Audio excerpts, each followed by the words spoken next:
Kalahari Desert in northern Botswana lie some of the world's most remote and beautiful wilderness areas. Places like the Chobe and Moremi National Parks, where short summers are wet and productive, but winters are long, dry, and brutal. The summer is ending now, and the days begin to shorten as the dry season approaches. No more rain will fall for the next 9 months, and every sunset will bring to a close another day of withering, desiccating heat, and herald a coming night of biting cold. For the animals of this vast network of plains and forest, this is the cruelest time of year, when vigilance and adaptability will determine who makes it through Africa's most savage season.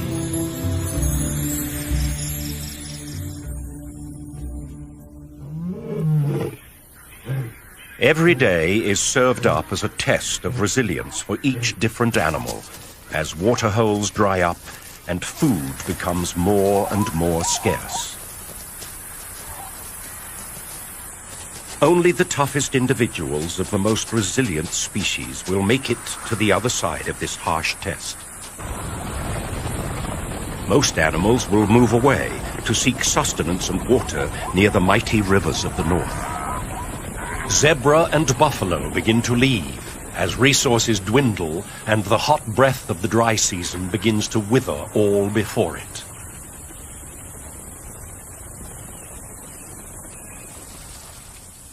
Other animals follow, but along the edges of the plain in the transition area between grassland and forest, known as the ecotone, one of Africa's most successful survivors remains to tough it out. The graceful and resourceful impala.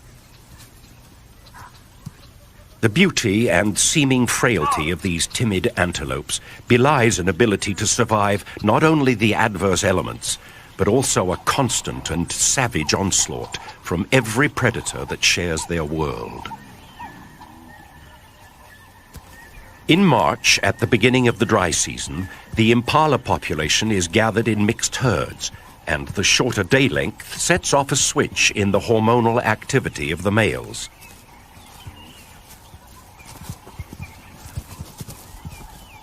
They begin to respond to the ageless pressure of nature that drives species to procreate and become increasingly intolerant of one another in herds and at gathering places. Aggression is on the increase, and behaviors such as ground horning indicate a readiness among the mature males to do battle with each other over territories and females. The shorter days mean longer, more dangerous nights for the impala. This is when they are at their most vulnerable to the legion of predators that hunt in the dark of the night.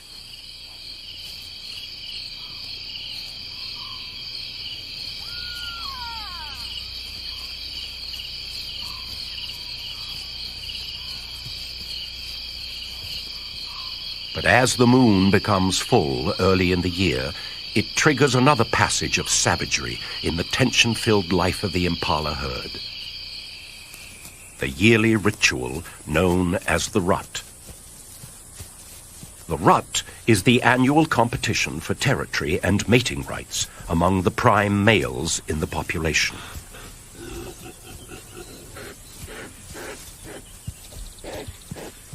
The mature males are in peak condition at the start of the rut. Hormonal activity has strengthened neck muscles and thickened skin for protection against horn wounds when fighting.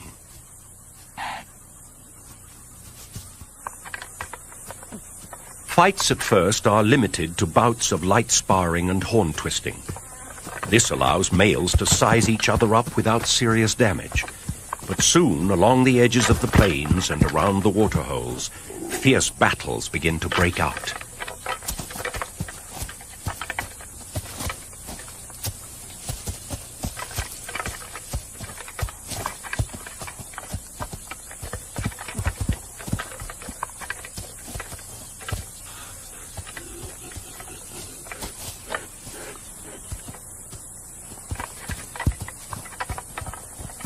These are normally quickly settled, and the vanquished male surrenders as gracefully as possible. But sometimes the safety line of ritualized combat is crossed, and injury results. Unlike deer, whose antlers are seasonal, antelopes have permanent horns, and once broken, they will never grow back. Males who lose a horn at best will never have an opportunity of breeding, but often this spells a worse fate. Horns broken off at the base can cause an infection in the soft tissue of the head, and a slow and painful demise usually results.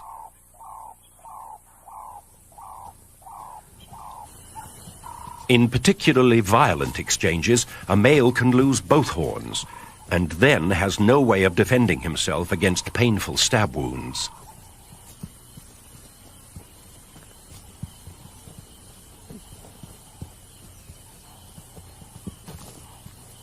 Sometimes, even both horns cannot protect the unwary combatant from a cruel twist of fate. This male, ambushed from behind while engaged in combat, had a horn driven deep into his body cavity. A wound such as this is the end of the line, and death is not far off. The impala is the primary provider for higher levels of the food chain in southern Africa.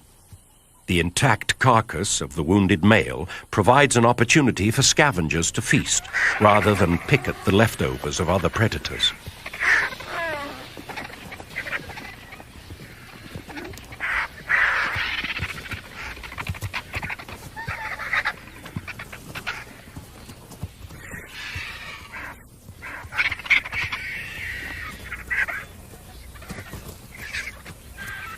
This is just the beginning of the violent month of the rut, when the process of natural selection can be seen in action as weaker males are removed from the gene pool.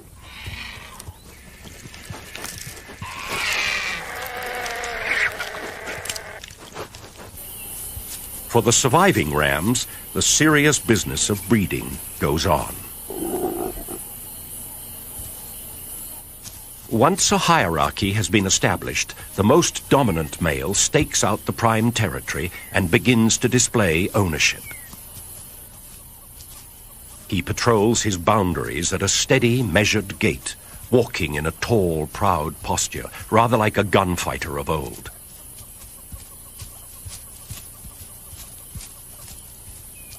When an intruder is detected, he stops, draws himself up, and stares steadily at whoever is foolish enough to challenge him. Interloping males are chased until they are forced off the territory, usually right into the next dominant male's line of fire.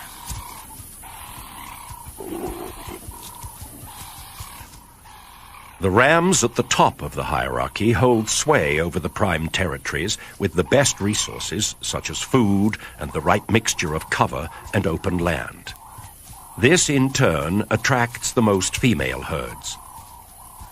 Now all the male has to do is keep them there, and that's where the real hard work begins. First, he weeds out the remaining immature rams who are chased away from their mothers for the first time.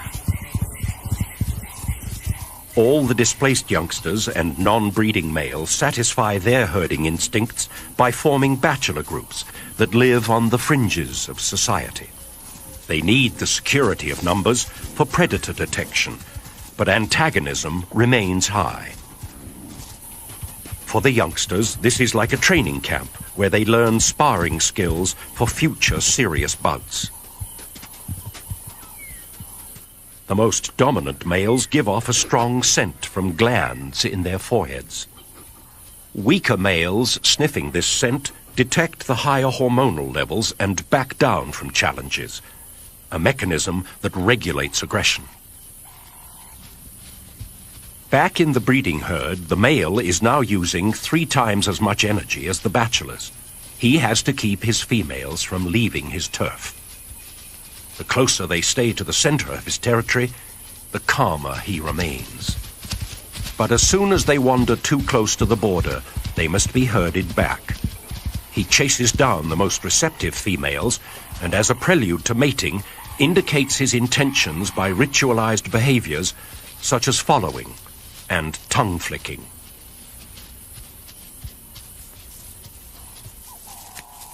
In between mating, he has his boundaries to keep, and marks his territory by rubbing a secretion from his forehead glands on surrounding vegetation.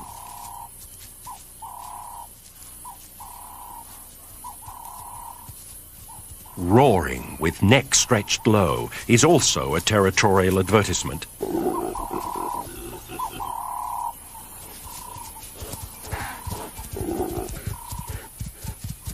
The dominant male of the herd is now being stretched to his limits. Not only must he mate as often as he can and repel sneak raids from amorous males in the surrounding bachelor herds, but he has to herd his females all day long.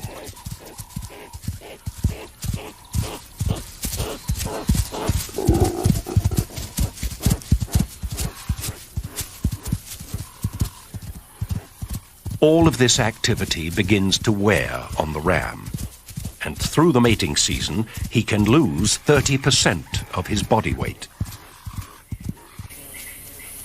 He also loses the edge that is the impala's only line between survival and disaster.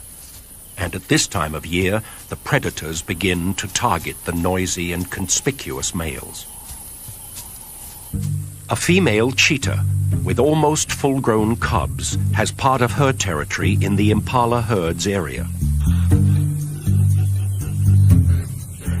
Attracted by the sounds of the rutting rams, she moves towards the edge of the plains under the watchful eye of some giraffe.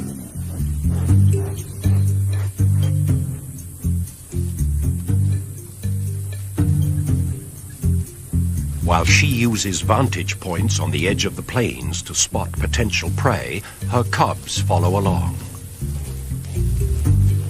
At 16 months, they are old enough to become effective hunters and are enthusiastic learners, mimicking all of Mother's moves to learn her skills.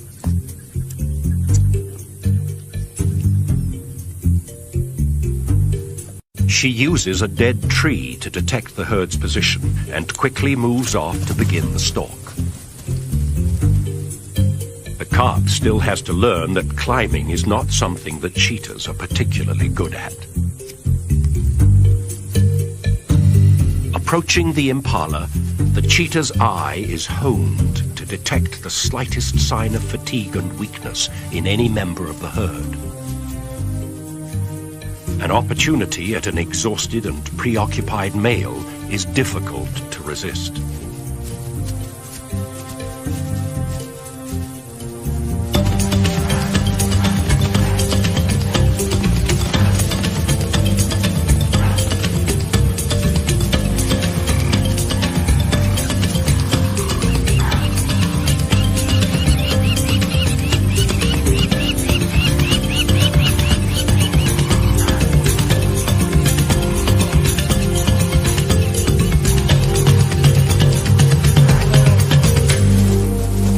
Swift strike of the cheetah catches the male totally by surprise.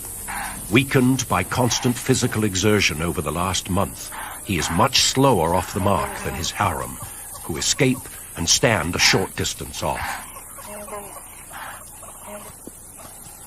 Cheetah rely on the speed of the chase to exhaust their prey, which they then quickly suffocate by cutting off air with a throat bite. A noisy kill out in the open like this is likely to draw unwanted attention. Many other predators are alert to opportunities at this time of the year, and the local pirates are no exception. A hyena clan has a den nearby with hungry young pups, and they are constantly on the lookout for easy meals. The bleats of the ram and the alarm snorts of the herd are exactly the signs that the hyenas wait for, and they are quick to react.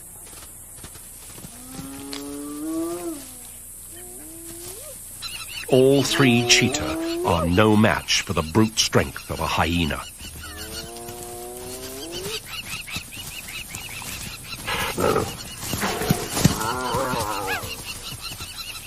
They cannot afford the slightest injury. A mere broken toe would throw off their fine-tuning and affect hunting success. So the family grudgingly backs down.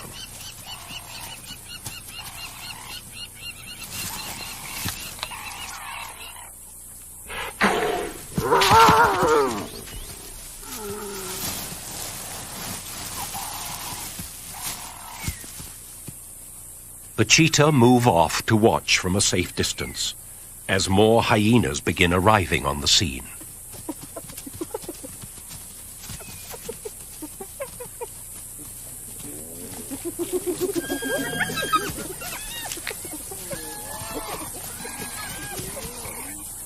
It's better to hunt again than to risk a brawl with nature's most ruthless gang members.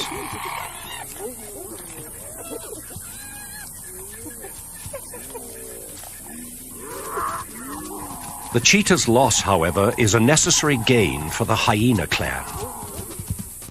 Back at a den away from the plains, 3 sets of pups await the arrival of their parents. Each female in the clan gives birth to 2 black pups, who gradually become lighter and spotted after 2 months. There is serious rivalry amongst hyena siblings.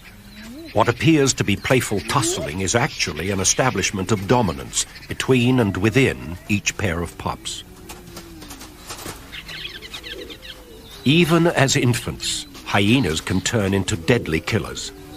Sometimes, while still in the den, the stronger pup will kill its brother or sister to reduce competition for mother's milk.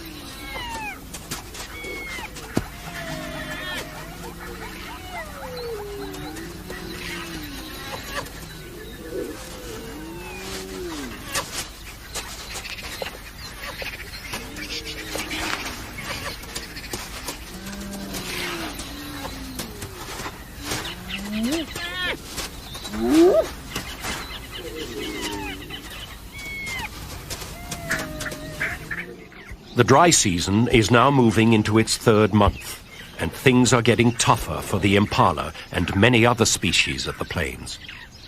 Waterholes and rivers are drying up rapidly. The days are baking hot, and temperatures plummet at night. Winter is the beginning of an easy time for the predators, as animals slowly weaken from lack of nutrition. In the impala herds, the mating season is over, and most of the reproductive females are pregnant. Impalas have a gestation period of 7 months, but the females can extend this if the first rains are late. Unfortunately for them, this puts them under the most nutritional demand through the toughest time of the year. It's no longer the males who are under attack, but the pregnant females that are most vulnerable. And they now come under the closest scrutiny from predators. This lioness would normally not be stalking impala in the heat of the day, but because the females are pregnant and slower, her chances of catching one are good.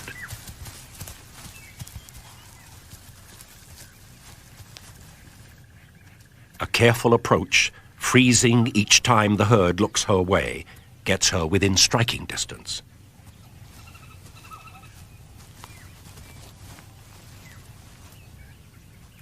Within a few months, it would have been worth an attempt. But for now, the impala are probably still too fast, and she lets them go. One of the keys to the impala's success during the savage season is the ability to switch feeding habits. Most other antelope that share habitat with the impalas are specialized in only one form of foraging. The wildebeest, for example, feeds on grasses of a certain height and quality. During the dry months, when that kind of food is no longer available and water is scarce, they move in large numbers away from the degrading grasslands. Kudu also come under feeding pressure in the dry season, although they can survive without having to migrate. They are specialized leaf eaters, or browsers, and feed on bushes and trees on the edge of the plains.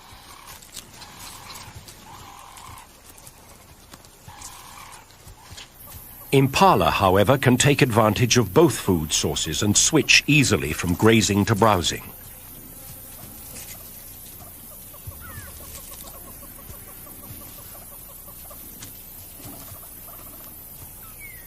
They have the ability to eat fallen leaves when outcompeted by other browsers, and can even resort to digging for underground chutes in dried-up waterholes. It is this flexibility of behavior and the ability to take advantage of every nutritional opportunity that makes the impala one of Africa's toughest competitors.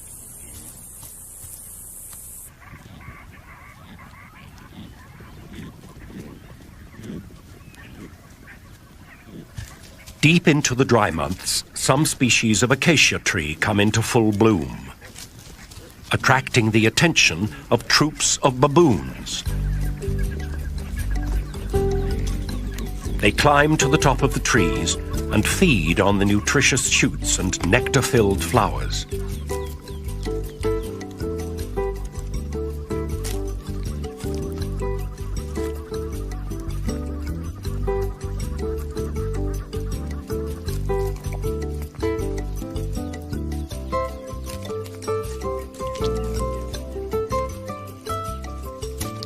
As the troop greedily picks at the blooms, they drop more than they eat. Impalas know this and once again are on hand to take advantage. They move in under the trees and help themselves to a great protein boost during this lean time.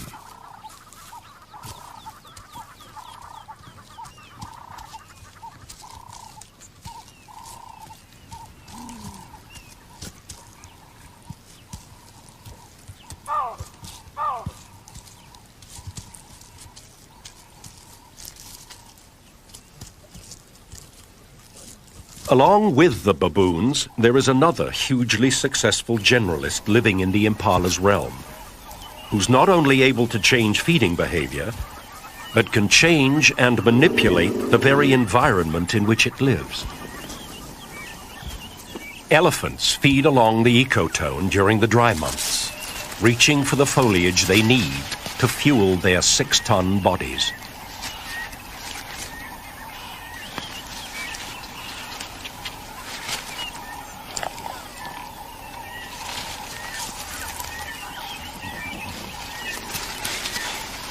They too will remain with the impalas and baboons, and the three species' lives will stay closely linked until the coming of the rains.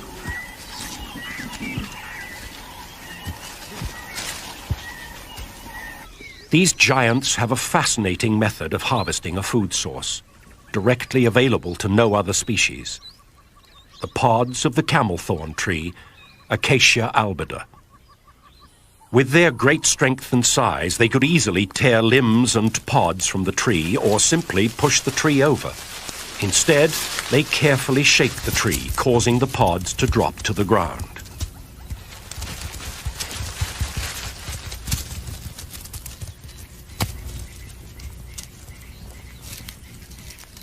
They then use that ultimate feeding tool, the trunk, to deftly gather the rich morsels in a delicate grasp and pop them into a cavernous mouth.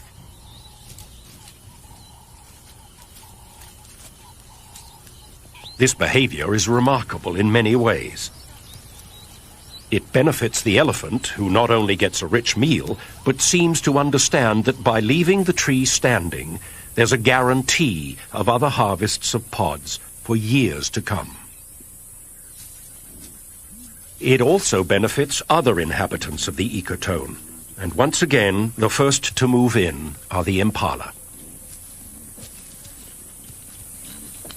Their teeth and jaws are not at all suited to chewing and swallowing pods, but again, their adaptability affords them a protein-rich meal.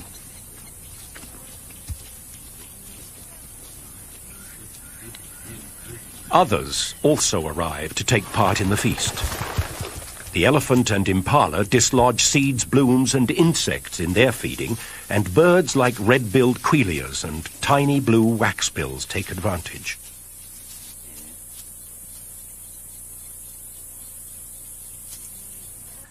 During these harsh times, resourcefulness becomes the key to survival. And again, it's the ability to change feeding behavior that helps individuals make it. This is displayed by an experienced male baboon who's had to survive other harsh winters.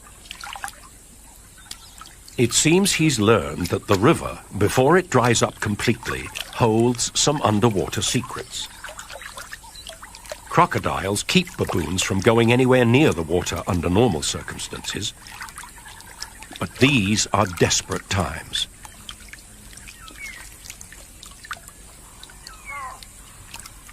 It's hard to understand how a behavior so foreign to this animal could have evolved. But with remarkable skill, he feels for the underground bulb of a water lily and removes it to safety.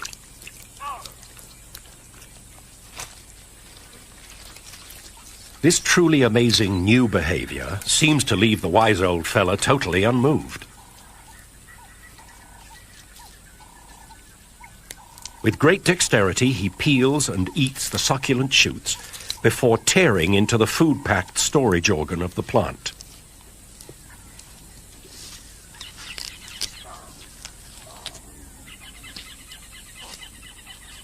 Some animals have the ability to easily relocate to more permanent waterways during the dry months.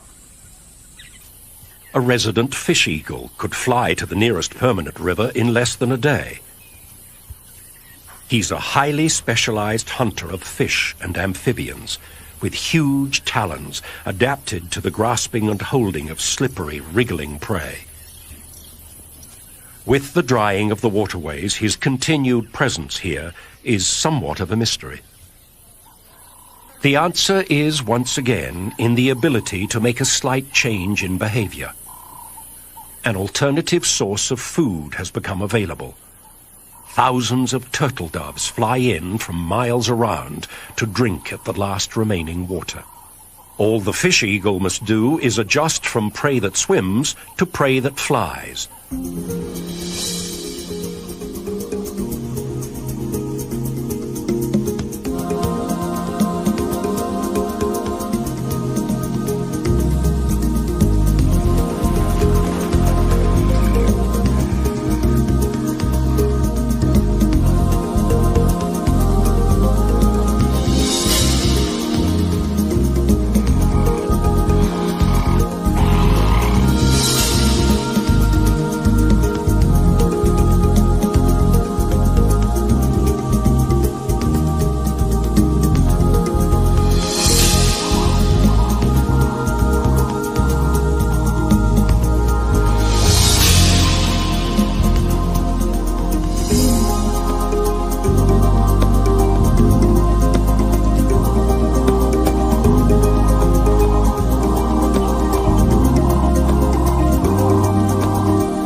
This magnificent predator, so linked with the waterways of Africa, will have a winter of plenty with no competition in this strange, dry land. Not only is predation on the increase, but the impalas are having a tougher time at the waterholes. Predators often take up residence in the dry season to ambush prey. If a pride of lions decide to take a siesta at the water's edge, the impala will have to wait. The dry winds of winter and the furnace-like days of early spring conspire to drain the earth of all its precious moisture. At waterholes in the area, the concentrations of elephants leave devastated vegetation for miles around. The impalas have to move long distances from feeding grounds to waterholes, exposing themselves to attack. When they arrive, they are usually again forced to wait, as they're outcompeted by the bigger and stronger animal. It seems things could not get tougher for the resident impala herds. But they do. Impala make up more than half of the diet of wild dogs, and with uncanny timing, this pack is moving into the area to find a den for the arrival of new pups. The dogs usually set up home in a den abandoned by previous tenants such as porcupines or warthogs, and the first order of business is to expand and modify the tunnels.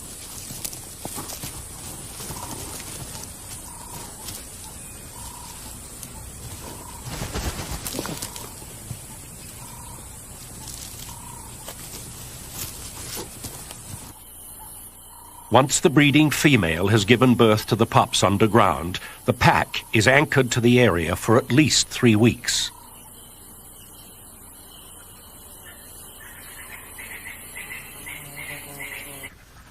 They set up territory in the area by scent marking at established marking spots around the edge of the plains.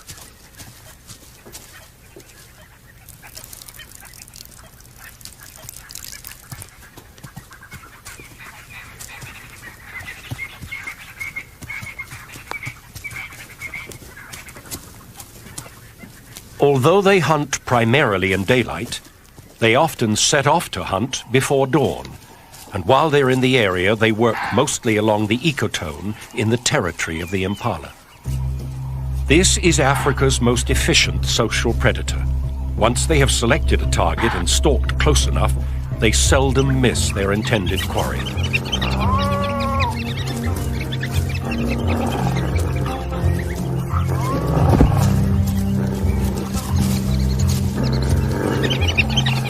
Again, it is an exhausted male impala that is caught.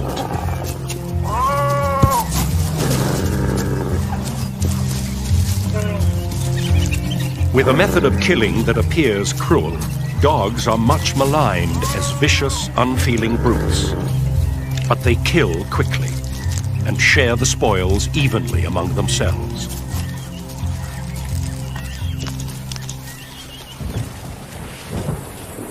All the while at the waterholes, the situation becomes more and more serious.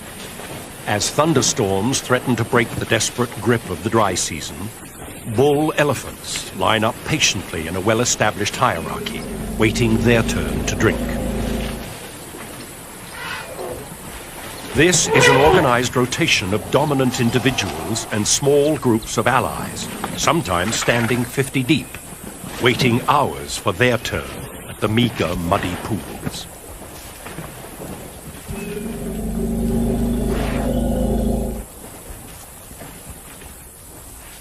The female herds with their babies are much more anxious about traveling across open areas and drinking at the waterholes. This year, the herds are under extra stress. The distances they have to travel daily between feeding grounds and water has been made even greater by a huge fire that has swept through the northern part of Botswana. They're tired and edgy, and there is an undercurrent of thinly suppressed panic in the nervous herds. Quite often, 2 or 3 breeding groups move in together, causing confusion at the waterhole. The old matriarchs and mothers keep their young under careful surveillance, never letting them get more than a trunk length away. They have carried their babies in pregnancy for nearly 2 years, and the bond between mother and calf is so powerful that it will last their entire lives.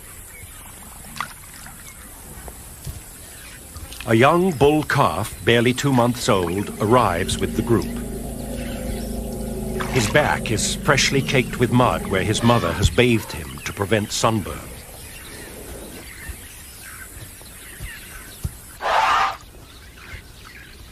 The herd spends time enjoying a drink and a splash before setting off again in the late afternoon.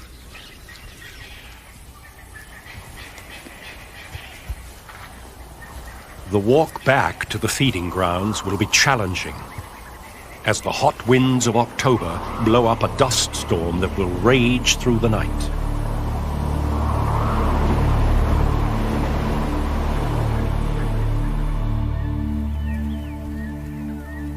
Early the next morning, it appears something has gone terribly wrong in the night. The young calf with the muddy back has somehow become separated from his herd in the dust and darkness, and now he finds himself utterly and desperately alone.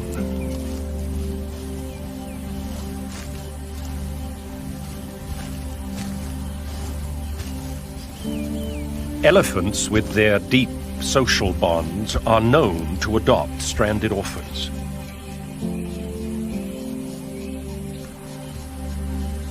If he can attach himself to other elephants or find his own herd very soon, he stands a good chance of survival.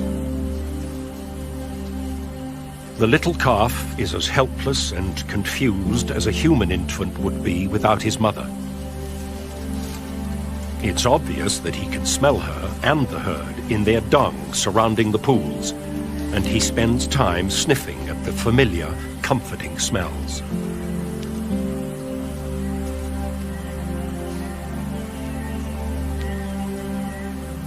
He also picks up the scent of elephants on the trees where they have rubbed themselves after mud bathing. In his confused and panicked state, he leans up against the tree as if it were his mother's leg, trying vainly to draw some comforting, reassuring gesture from an unyielding, inanimate object.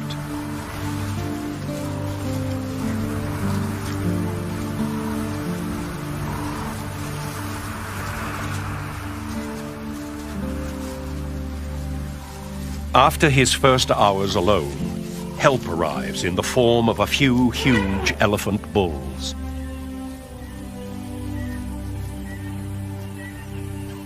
His desperation for contact is obvious as he approaches the adults to greet them. With little more than a brief inspection, the bulls mysteriously ignore the little waif as they make their way to the waterhole. The calf struggles along in their wake, calling frantically for attention.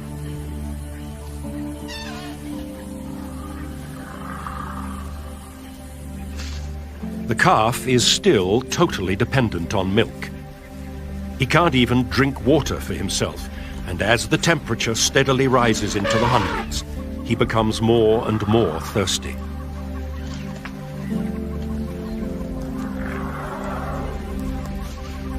Without the bulk of his mother to protect him from the sun, dehydration begins to set in.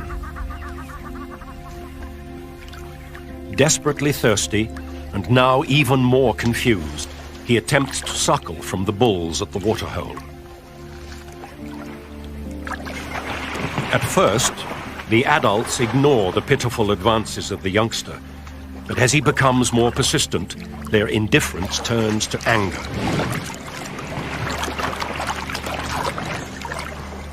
In the water, he is repeatedly kicked by one of the bulls. The blows from such a huge animal to the soft young head obviously stun and damage him.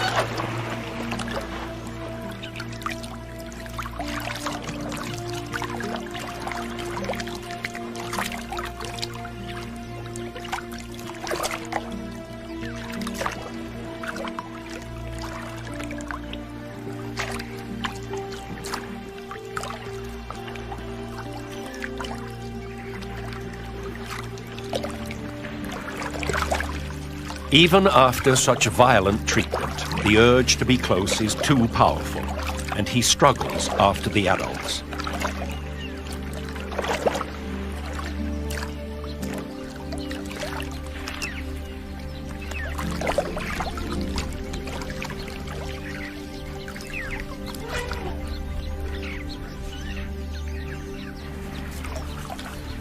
Like an abused child, he knows nothing else to do but follow and keep trying to make a friend.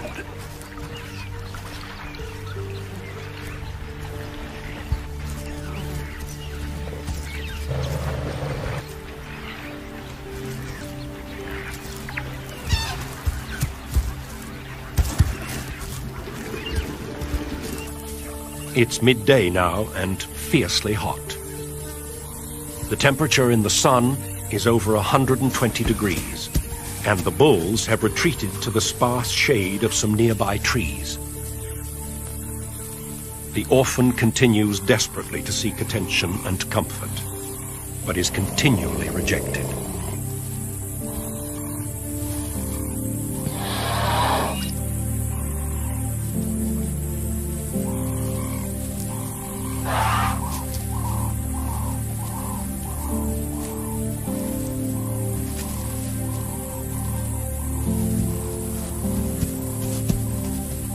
His utter confusion and lack of understanding of what is happening to him is obvious. He spends the hottest part of the day dejectedly circling the herd in the baking sun.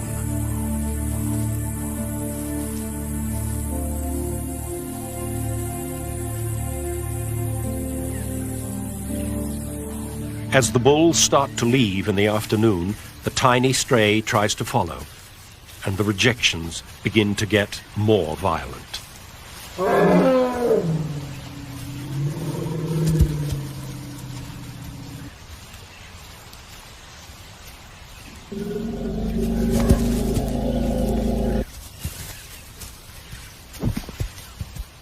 This aggressive behavior is highly unusual, considering the gentle and tender nature of elephant social life.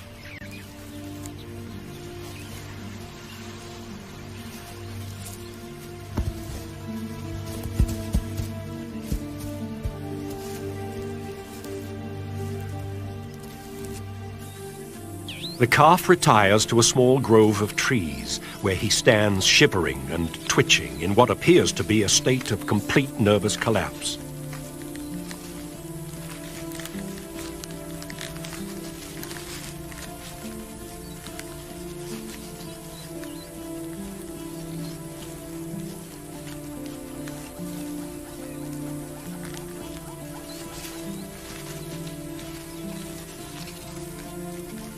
The resilience of this little beast, however, is remarkable, and his will to live drives him back out into the open.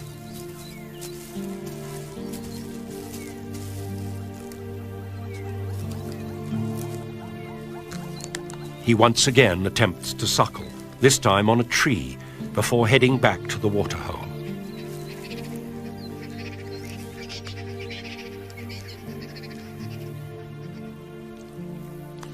Having collapsed at the edge, he barely manages to drag himself into the mud.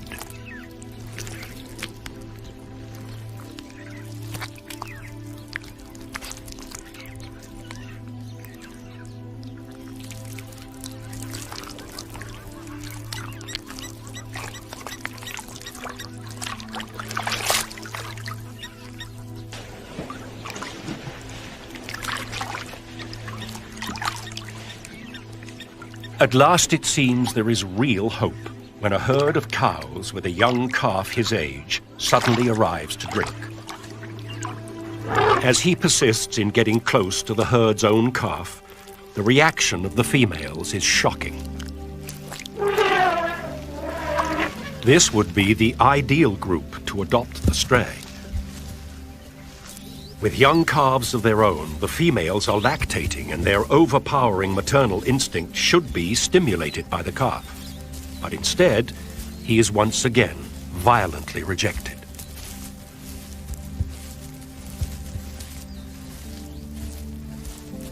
With remarkable tenacity, he keeps following. But now, the matriarch has had enough, and this time actually tries to kill the bewildered baby.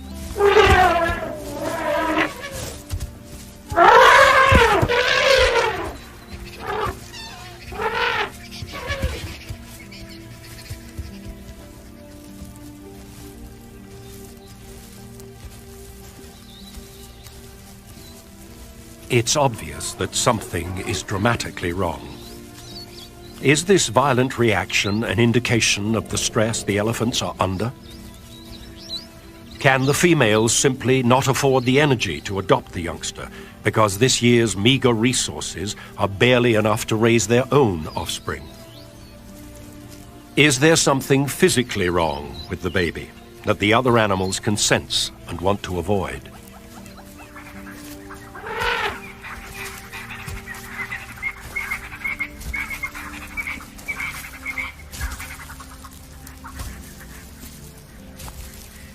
Whatever the answer, time is running out now.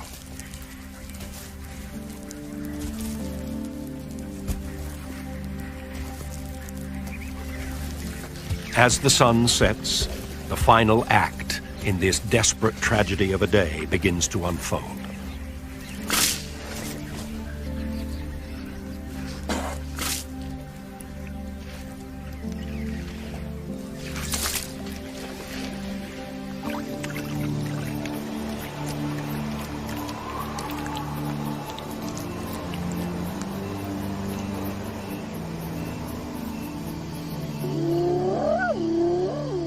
Under the very eyes of bulls who would normally savagely defend a calf, the executioners of the night move in.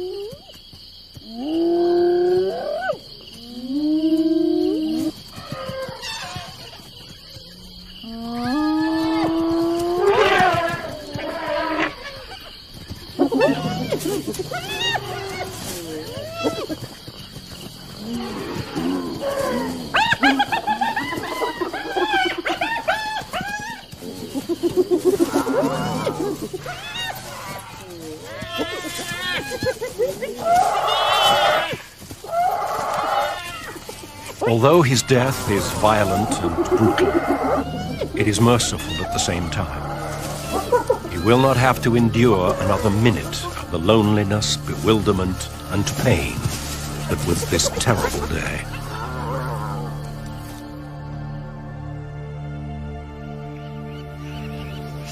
Dawn at the waterhole shows no evidence of the previous day's events.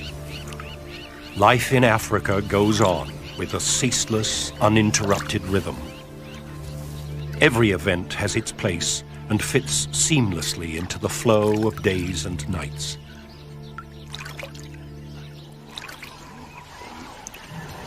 It's the beginning of November now. The impalas do not have long to hold on until the first rains. The pregnant females are in the most dangerous 2 weeks of their lives. Sunken flesh around pelvic bones and protruding ribs are the only indicators of their poor condition. They are alert because predators know that the time is never better to catch these normally elusive antelope.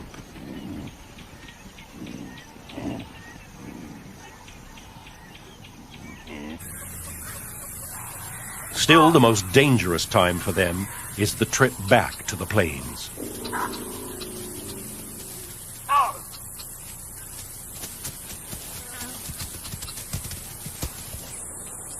The female cheetah has spent the whole winter preying on impala, and with her cubs almost fully grown, is having to hunt every day. It is a good time to be a cheetah.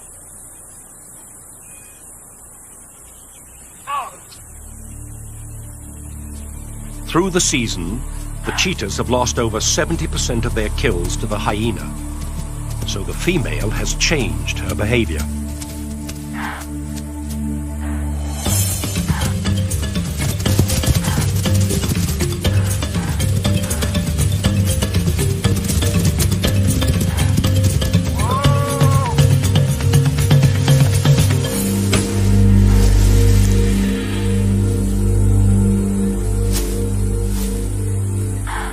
Few of her kills are far from cover now.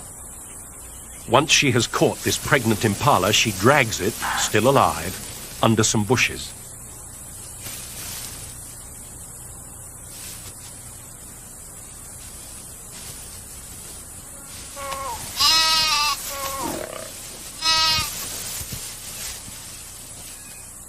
The cubs are learning to kill, but the noise may attract the hyenas again, so she swiftly dispatches it. Every day now is critical. The rains are almost here. Female impalas have the incredible ability to delay giving birth for up to 2 weeks. They then produce all the lambs in the herd within a few days of each other, providing safety in numbers. Invariably, though, females who mated first in the season can't hold on, and there are early arrivals. The hunters of the plains know that these youngsters represent an easy meal.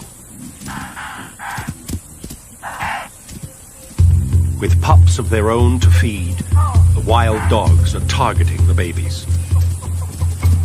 Once the herd is panicked, the babies are on their own. It's just a matter of running them down. This dog displays the skill of a seasoned hunter by keeping the baby running in circles, cutting off its escape at every turn.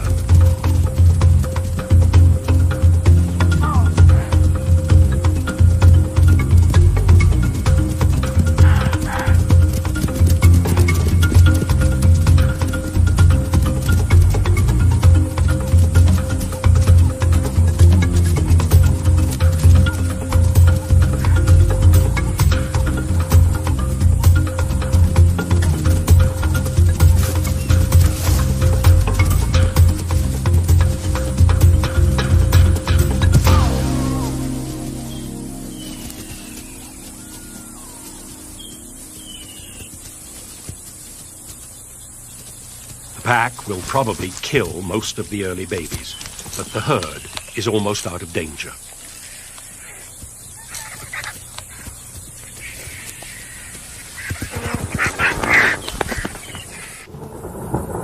Localized storms are now releasing rain only miles away, and the big thunderstorms, bringing the season's first heavy downpours, are starting to roll in.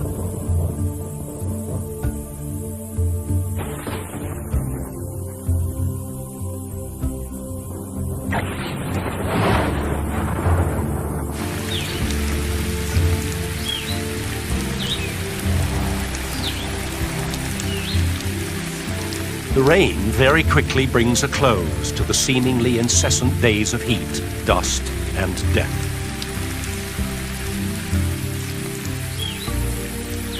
The land is rejuvenated, springing to new life, and the impala give birth to a whole new generation.